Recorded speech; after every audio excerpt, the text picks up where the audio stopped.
Bonjour tout le monde! Bonjour, comment ça va ce matin? Imaginez-vous qu'on est samedi matin, on n'a pas réalisé, on s'est installé pour enregistrer et on vient de se dire, hey, on est samedi matin. Mais on s'est dit qu'on vous le ferait quand même. Un bonus la semaine passée, vous ne l'avez pas eu vendredi, là, vous l'avez eu samedi aussi. On l'a Voilà. rattrapé, on en a fait deux cette Oui, semaine. je sais, mais là, ils ont vraiment un bonus cette semaine. Hey. Donc, on est rendu dans 22-28. Et peut-être que dans le fond, c'est que notre subconscient a quand même hâte de passer un autre livre, hein.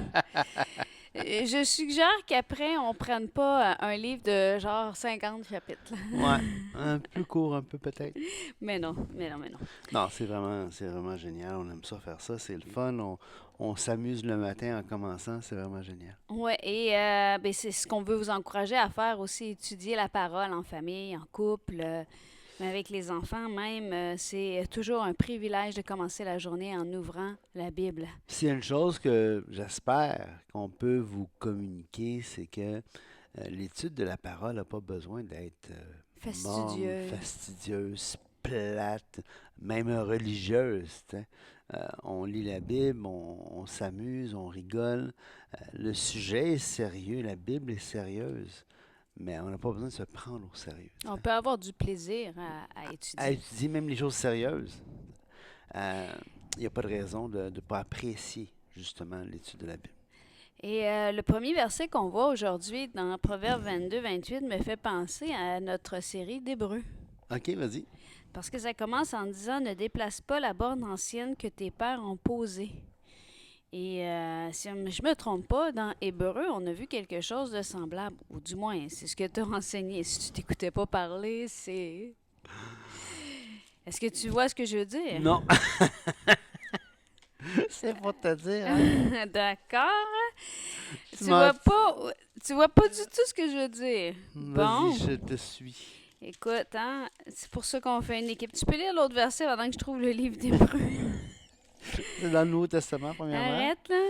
Tu sais, Lis l'autre prochain verset, pas si tu vois un homme, si tu vois un homme habile dans son ouvrage, il se tient auprès des rois. Il ne se tient pas auprès des gens obscurs. Tu peux en parler. Ben, moi, je trouve que c'est un passage intéressant parce que c'est quelqu'un qui est habile, donc qui est doué. Et même les rois vont rechercher les gens qui sont particulièrement doués. Et il ne se tient pas auprès des gens obscurs. Je t'avoue que ça, je ne suis pas sûr de... Ah, ça dit, Il se tient auprès des rois. il se tient auprès des rois, ça va. Il va Il pas se aller tient dans auprès des gens obscurs, mais le mot obscur veut dire médiocre. Hein, c'est fascinant. Littéralement, il ne se tient pas auprès des gens médiocres. Alors, quand tu es doué, tu recherches la compagnie de gens doués. C'est pourquoi? Mais parce que celui qui. Tu sais, si tu tiens avec les sages, tu deviens sage. Relis-moi le verset que je te disais, tu vas voir mon lien. Ne déplace pas la bonne ancienne que tes pères ont posée. Écoutez bien dans Hébreux 6 au verset 1. C'est pourquoi, laissant les éléments de la Ah parole oui, de c'est vrai. Christ, on a vu que ça voulait dire les laisser en place. En place, c'était une Tendons bombe. à ce qui est parfait, sans poser de nouveau le fondement du renoncement aux œuvres mortes. Donc, ce qui a déjà été ancré, les bases de ta foi Oui, qui s'appuient sur la parole ancienne et la parole, la parole biblique, sont une borne ancienne. C'est un fondement que tes pères ont posé dans le contexte des proverbes. C'est parce que c'est un héritage ouais. de père en fils. C'était une tradition orale. C'était Mm, lu aussi, ouais, mais c'était justement lu. C'était même appris par cœur, hein, ouais, si je ne me trompe pas. absolument. Donc, et là, on voit que sans poser de nouveau le fondement, ça veut dire laisse les fondements qui sont là, là. C'est Ouais. pas de réinventer la croix, c'est pas de réinventer le salut, c'est pas de réinventer la bonne nouvelle. Garde ces fondements-là ancrés et elles sont ancrées dès l'Ancien Testament. Ce qu'on remarque souvent, il y a souvent une tendance, tu sais, il y a comme un orgueil de la jeunesse, un orgueil de. Tu sais, on va penser que ce qui est nouveau, ce qui est récent, on voit ça beaucoup à cause de la modernité, hein, parce que on a tendance à penser que ce qui est ancien est désuet. Surtout avec la désuétude programmée. je veux dire, plus que jamais, on a des outils qui sont désuets après quelques mois, après quelques années, et après ça, c'est plus bon. Alors, on a comme euh, acquis la notion que, écoute, plus c'est récent, mieux c'est. Alors que c'était pas comme ça. Au contraire, avant, d'ailleurs, Galate va le faire valoir, Paul va le faire valoir dans Galate, hein, un testament qui a été entériné des centaines d'années auparavant ne peut pas être annulé par quelque chose de plus récent. Donc, ce qui est ancien, ça ne veut pas dire que parce que c'est ancien, c'est bon. Mais on a cette hubris de dire, euh, écoute, nous autres, on a l'affaire. Les vieux, ils ne savaient pas, eux autres, là, mais nous autres, on a l'affaire. Alors que, alors que c'est pas vrai. Déplace pas la borne ancienne. T'sais. Et on voit ça souvent. Tu sais, la Bible va Mais pour. je vais faire tu sais, je vais faire Tu vas ton balan- balancer. je vais Oui, faire ton vas-y. Tu vas balancier, là, balancer. que personne ne méprise ta Oui, jeunesse. exactement. Mais là, je parle pas des individus, je parle de cette tendance de penser que qu'est-ce qui est récent est mieux. Et, tu sais, la Bible va promouvoir, par exemple, la prédication. Alors aujourd'hui, ben, c'est plus la prédication, c'est le divertissement. On va inventer toutes sortes de choses, de divertissement, de manières d'attirer les gens, alors que c'est la prédication. On va essayer d'implanter dans l'Église toutes sortes de nouvelles modes, toutes sortes de nouvelles. Tu sais, les derniers trucs, je sais pas, que la business a inventé pour promouvoir, je sais pas, quel Entreprise. quelle entreprise, et on va dire, ah ben là, on va faire ça dans l'Église. Comme si Dieu a besoin d'un coup de main parce que ses méthodes étaient désuètes et ça ne servait plus à rien, ce qu'il avait fait. Ça. Non. Vas-y, fais la balance. Ben, ce que je veux dire, c'est que ça veut pas dire que ces choses-là sont mauvaises. Non, effectivement. Mais si elles se mettent à déplacer les bornes anciennes, si elles se mettent à prendre la place qui revient à la parole, si elles se viennent à essayer de placer de nouveaux fondements au lieu de bâtir sur le fondement qui est Christ, Ouais, ben là, on passe à côté de quelque chose. absolument. Puis l'étude de la parole devrait rester une priorité dans nos églises. Ouais, puis si on n'est pas capable d'ancrer nos activités dans le texte, ben on fait quoi? Qu'est-ce qu'on fait à vouloir dire que la Bible, c'est le sola scriptura, là? On fait quoi à dire que la Bible, c'est la seule autorité qui est au-dessus de toute autorité? C'est pas vrai, tu sais. Vas-y. Oui, c'est vrai.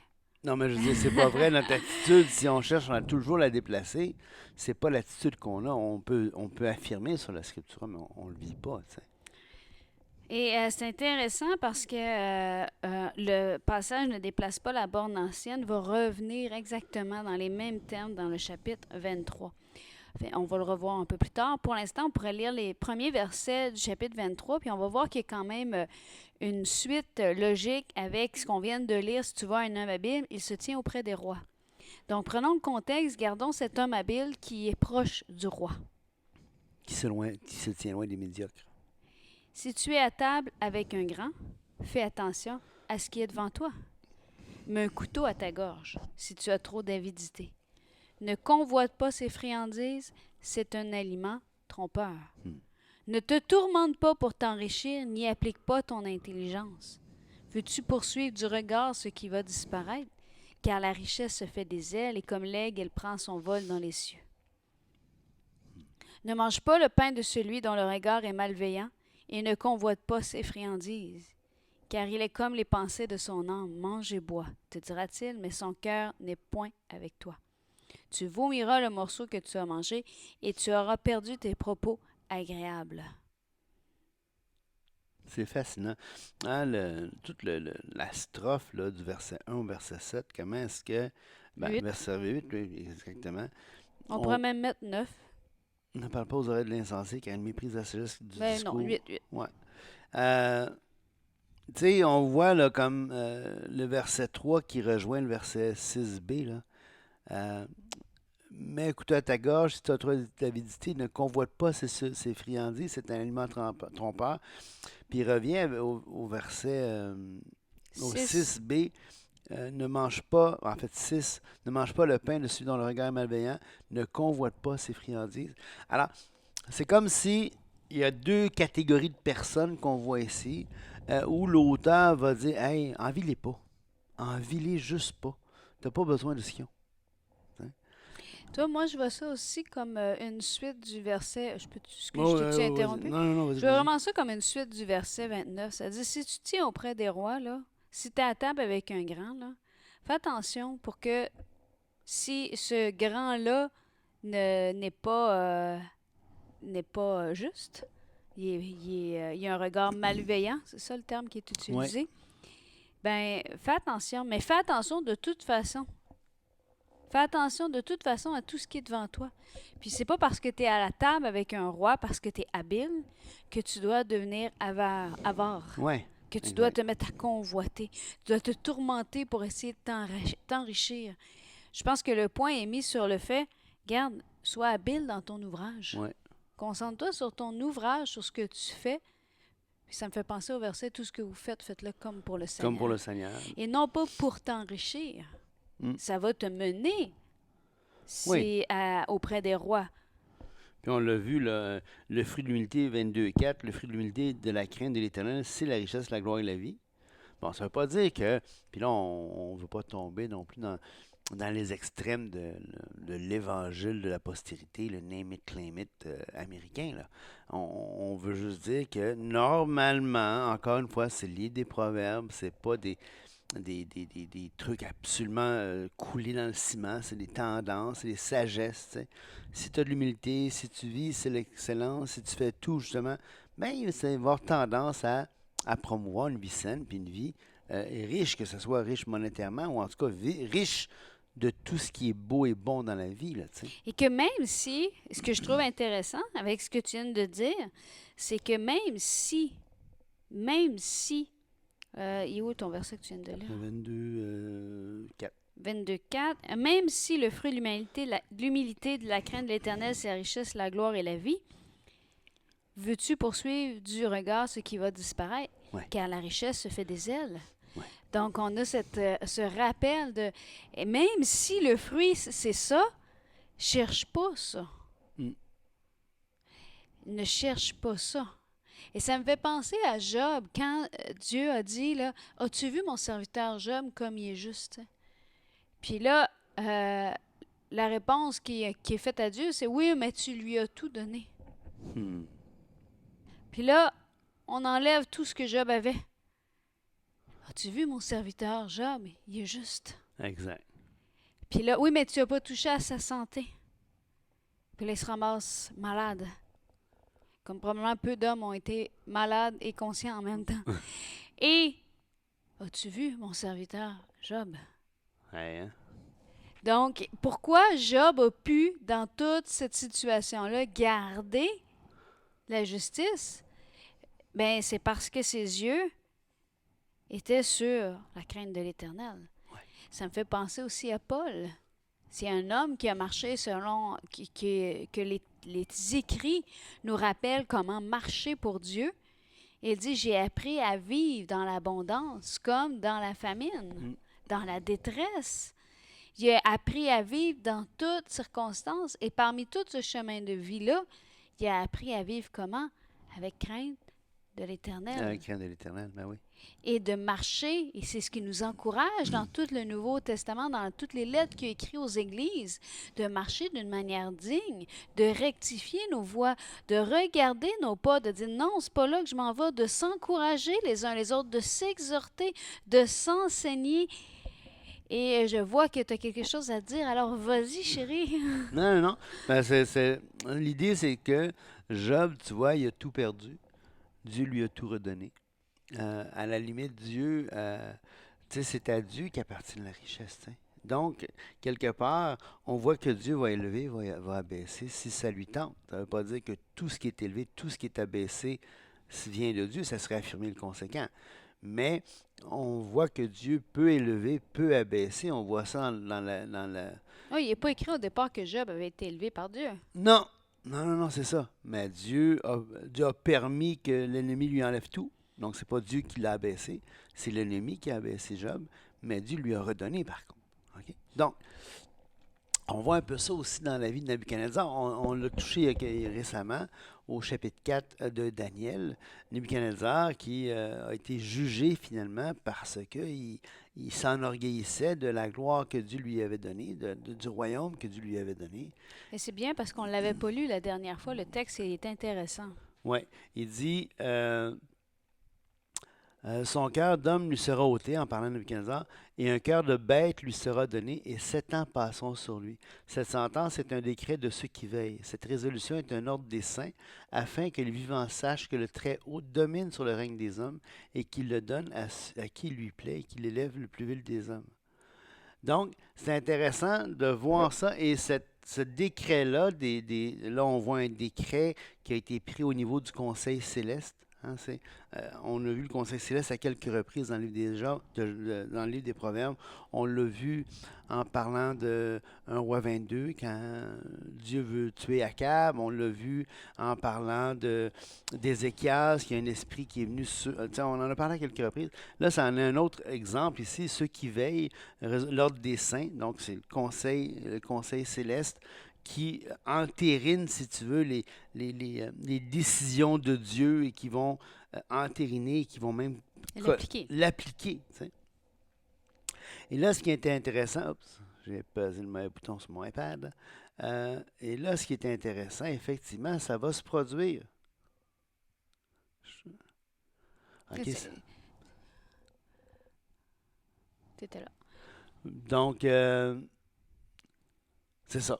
Je voulais juste dire que l'important dans ce que je viens de lire, c'est que le Très-Haut domine sur le règne des hommes. Il le donne à qui il veut. Donc, ultimement, la sagesse veut que ce qu'on va faire, hein, ben on va s'attendre à Dieu. On va chercher Dieu.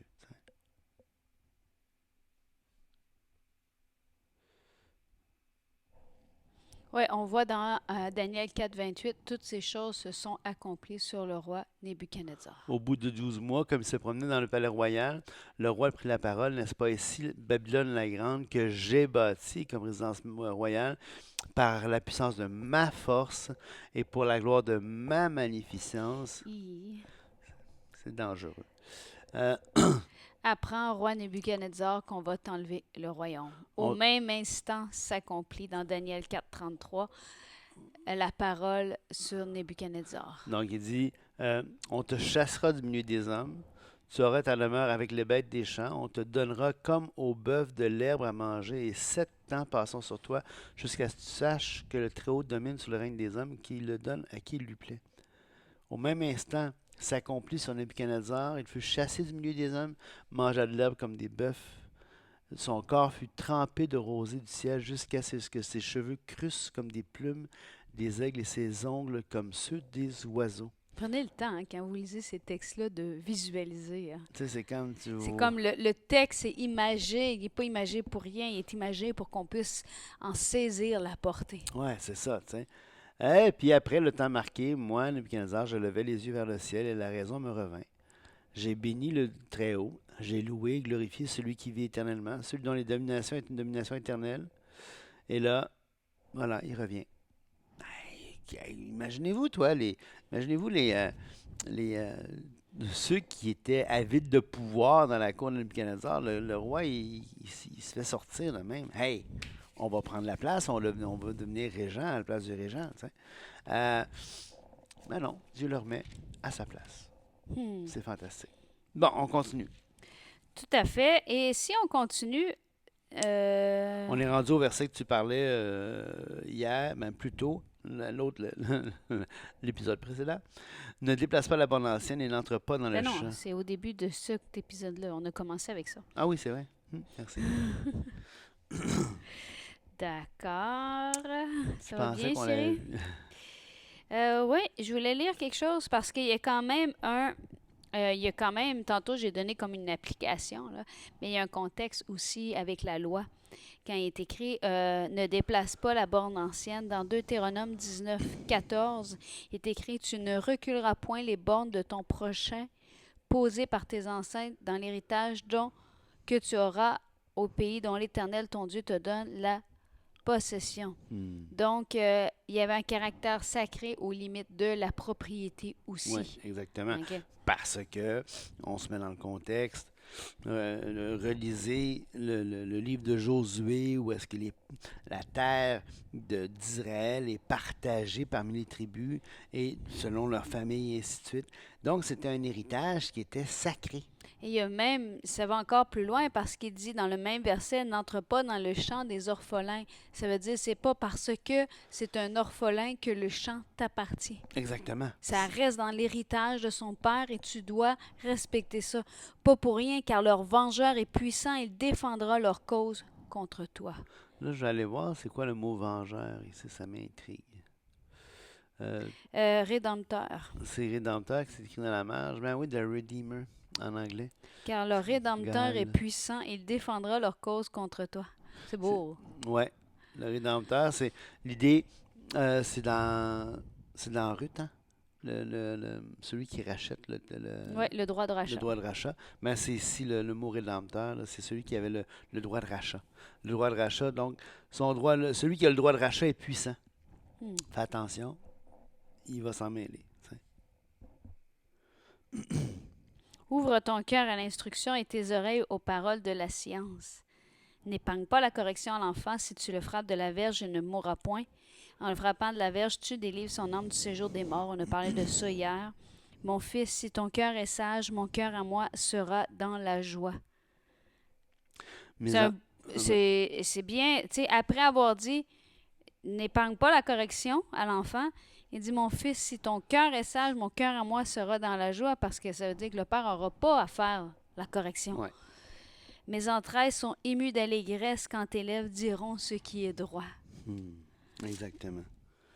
Que ton cœur n'envie point les pécheurs, mais qu'il ait toujours la crainte de l'Éternel.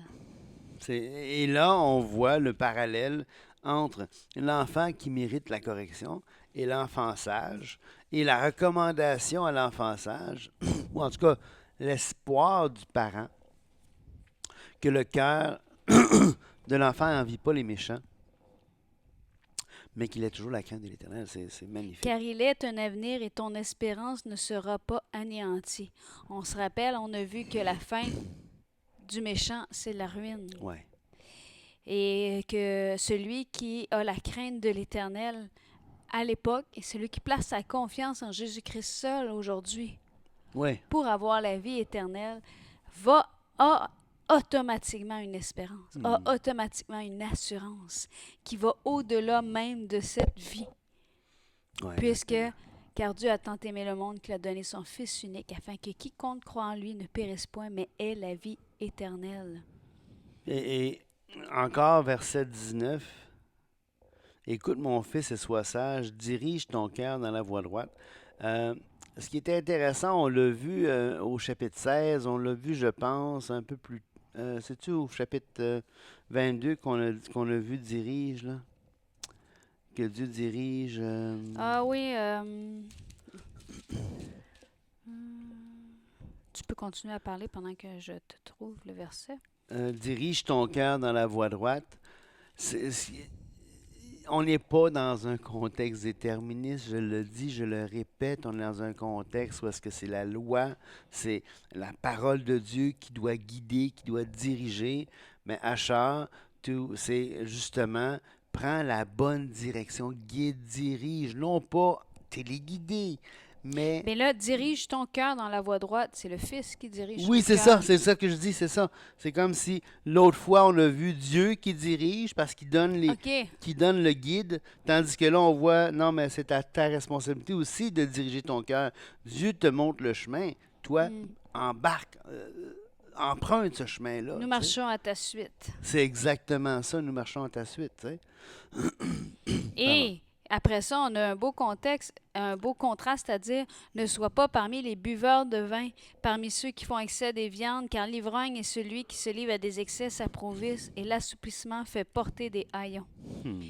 Et on se rappelle qu'on a déjà vu que c'était un piège, parce que quand tu tombais dans l'abus, Tu dilapidais. tu dilapidais et en plus, tu perdais ta raison. Ben tu ouais. venais plus facilement t'asseoir en compagnie des moqueurs parce que le vin est moqueur. On a vu ça Com- dans les passages Ben ouais, précédents. combien de drames on a vu de gens qui, à cause des excès comme ça, ont tout perdu. T'sais, perdu leur réputation, perdu leur argent, perdu tout. T'sais. Et là, c'est pas un éloge à devenir vegan, hein? Non, On parle de gloutons, OK? Ceux qui mangent jusqu'à ce qu'à tomber endormis, là, tellement qu'ils ont mangé, là. ouais, c'est ça. C'est pour ça qu'il dit et l'assoupissement fait porter des haillons. C'est-à-dire tu bois, tu bois, tu manges jusqu'à être plus capable de rien faire. Non, on a vu ailleurs dans le proverbe comme l'importance du veau gras. Écoute ton père, lui qui t'a engendré, ne méprise pas ta mère quand elle est devenue vieille. Acquiert la vérité ne lavant pas la sagesse, l'instruction et l'intelligence. Le père du juste est dans l'allégresse, celui qui donne naissance à un sage aura de la joie. Que ton père et ta mère se réjouissent, que celle qui t'a enfanté soit dans l'allégresse. Mon fils, donne-moi ton cœur et que tes yeux se plaisent dans mes voies. Car la prostituée est une fosse profonde et l'étrangère un puits étroit. Elle dresse des embûches comme un brigand. Elle augmente parmi les hommes les nombres des perfides. Avez-vous vu que bon, la prostituée, les gens de mauvaise vie qui attirent, qui attisent les autres, qui augmentent le nom des perfides. Hmm. Donc, c'est le péché a des conséquences. Tu sais, le péché a des conséquences, va infecter les autres. Et encore là, c'est pas Dieu qui est responsable de tout, là. On a notre part de responsabilité en tant qu'être humain, là. C'est intéressant, les versets 23 à 26 sont vraiment comme hey, fais ma joie, fais la Ouais. joie de ton père, fais la joie de ta mère, choisis des bonnes voies. Puis après, on va avec une série de oui, mais oublie pas, si tu veux faire ma joie, fais attention à ça, fais attention à la prostituée, à l'étrangère. Et moi, les versets qui suivent, 29 et suivants, c'est des versets qui m'ont marqué pendant mon adolescence et que j'ai gardé dans ma tête. Pour qui les a, pour qui les hélas, pour qui les disputes, pour qui les plaintes, pour qui les blessures sans raison, pour qui les yeux rouges, pour ceux qui s'attardent auprès du vin, pour ceux qui vont déguster du vin mêlé. Ne regarde pas le vin qui paraît d'un beau rouge, qui fait des perles dans la coupe et qui coule aisément. Il finit par mordre comme un serpent et par piquer comme un basilic. Donc, ces 4 versets-là sont une belle image des conséquences de l'abus d'alcool. Oui, l'abus d'alcool, c'est important de le dire parce que euh, dans la Bible, il y a pas l'interdiction de boire. Il a dit si tu bois, bois avec sagesse. Tu sais, pour reprendre l'expression contemporaine d'éduc-alcool, c'est quoi? C'est Un verre. en tout cas, vous connaissez la pub en disant tu sais, écoute, sois sage, là. Bois raisonnablement, bois intelligemment. Tu n'as pas besoin de te saouler pour avoir du plaisir. Ça détruit ton corps, ça détruit les relations, ça détruit tout. Ouais, tu sais, pour qui les a, pour qui les hélas. Puis là, il faut le voir, là, quand est-ce que tu dis hélas? Ah, c'est quand il y a des choses qui ont été détruites, tu sais. Ouais. Pour qui les disputes, pour qui les plaintes, pour qui les blessures sans raison. C'est-à-dire que, parce que quand tu es sous consommation, quand tu es sous abus d'alcool, ben, tu n'as plus de contrôle autant, tu n'as plus d'inhibition. Donc, tu peux Exactement. devenir plus facilement violent verbalement, moqueur, violent physiquement. D'où les blessures sans raison. Pour qui les yeux rouges? Pourquoi? Parce qu'après, tu pleures, parce que tu t'es pas rendu, parce que tu te rends compte des conséquences que tes actes ont eues. Et pas seulement toi, mais les gens autour de toi. Ouais. La modération a bien meilleur goût. C'est l'expression que je cherchais. Donc, c'est ça. Il faut Et boire avec modération. Excuse-moi. Puis même, ça continue. Hein, au verset 33, tes yeux se porteront sur des étrangères. Et combien que d'histoires malheureuses qu'on voit dans les films et dans la vraie vie, Et malheureusement, malheureusement, dans la vraie vie, de gens qui, parce qu'ils étaient pendant qu'ils étaient sous l'effet d'alcool, qui étaient sous, ben finalement, ils ont été avec quelqu'un qui était même, qui était pas, qui ont été vers une étrangère. et pourquoi? Ben parce que l'alcool diminue les inhibitions. Elle agit sur le cerveau, cet endroit où est-ce que les inhibitions sont. Ça diminue les inhibitions, puis les gens ont moins la capacité de raisonner, de réfléchir, de penser intelligemment. Plus tu bois, moins tu peux être modéré. dans tes propos, dans tes actions, dans tes... Et si on continue, et ton cœur parlera d'une manière perverse. Fait qu'on voit C'est ça, vraiment ouais. non seulement tu vas te mettre à convoiter, tu vas parler d'une manière perverse, tu peux être violent. Tu seras qu'un homme couché au milieu de la mer, comme un homme couché sur le sommet d'un mât. On m'a frappé, je n'ai point mal, on m'a battu, je ne sens rien. Fait que là, pendant que tu es sous ces effets-là, même si tu te bats, tu le sentiras pas, tu n'as pas les conséquences, euh, tu te sens au-delà de tes capacités. Ouais. Mais tu vas avoir les conséquences plus tard. Pas Ouais, parce que tu les sens pas que tu les as pas. pour qu'il ait A, pour qu'il ait hélas, pour qu'il ait dispute, pour qu'il ait plainte, pour qu'il ait Exactement. blessure, pour qu'il ait les yeux rouges. Puis, et le danger, et là, on voit vraiment le schéma qui est tracé. Écoute, on est dans les Proverbes, un livre qui est écrit il y a Milliers d'années. des milliers d'années et qui pourrait être utilisé pour du calcul aujourd'hui, là. Ouais, ouais. Un livre tout à fait encore d'actualité. Quand me réveillerai-je, j'en veux encore. Pourquoi? Parce que tu veux réengourdir Ouais. ton esprit, parce que tu veux pas prendre connaissance, tu veux pas assumer tout ce qui s'est passé pendant ce temps-là, puis tu veux revenir dans cet état où, ben, on t'a frappé, t'avais pas mal, on m'a battu, je ne sens rien. Ouais, mais moi, je prends un coup parce que pendant ce temps-là, je suis bien, j'oublie toutes mes peines, tu sais. Mais j'en cause combien pendant ce temps-là? Ben oui, c'est ça, effectivement. Alors, encore une fois, c'est pas la question d'abstention, d'abstinence, tu sais. C'est la question de modération. Non, non, ben, si tu bois un verre, t'es pas en train Si tu d'être. bois un verre, si tu bois, tu sais, c'est correct, là. Tu sais, y a pas... On a bien, là, pour ceux qui s'attardent auprès du vin, Oui, là, oui. c'est- Tu sais, pour ceux qui tu sais, ils bavent parce ils ont hâte de. Tu sais, en shake, ils se réveillent le matin, il faut qu'ils prennent un- un de petit l'alcool. verre pour se remettre. Pour un petit verre de se mettre de la veille, ou ils ne peuvent absolument pas prendre un café sans mettre d'alcool dedans, ou tu sais, Ou que tu peux pas passer une journée sans en boire, ou que tu vis ta semaine pour penser juste au vendredi, samedi, parce que c'est là que tu vas. ben là, c'est parce qu'à un moment donné, tu vis plus, là. C'est l'alcool contrôle ta vie, là, tu sais. Et l'alcool, et on pourrait faire l'application pour toutes les autres substances. Qui affecte Ouais, l'in- l'in- l'intelligence. l'intelligence. Donc, On a terminé le chapitre 23. Bravo. oui, c'est un beau. Je trouve que c'est un proverbe qui était riche, qui a vraiment parlé de plusieurs choses et qui nous rappelle encore une fois que le livre des Proverbes est encore d'actualité aujourd'hui. Absolument. Et sur ce, on vous souhaite une magnifique fin de semaine. Que Dieu vous bénisse. Au revoir.